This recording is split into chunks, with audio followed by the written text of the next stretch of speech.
Dumako naman tayo sa Nueva Vizcaya na uwi sa karahasan ang hindi pagkakaunawaan sa pagitan ng dalawang residente ng Sitio Mabo, Barangay Bioy, Kasibu, Nueva Vizcaya matapos tagain ng isang lalaki ang kanyang kabarangay kaugnay sa umano'y pangangahoy nito na gagamitin sa balag o trellis para sa pananim. Batay sa ulat ng Kasibu Police Station, hindi umano ipinaalam ng biktima sa mismong may-ari ang pagkuha ng nasa 50 pirasong maliliit na kahoy dahilan upang magalit ang sospek at kumprontahin ito. Sa halip na idaan sa maayos na usapan, nauwi ito sa pananaga sa balikat ng biktima.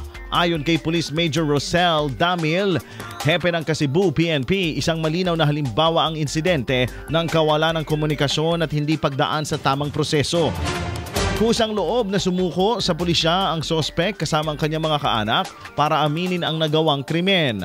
Patuloy na ginagamot ang biktima habang nasa kustudiya na ang sospek para sa kaukulang investigasyon at kaso. IFM News.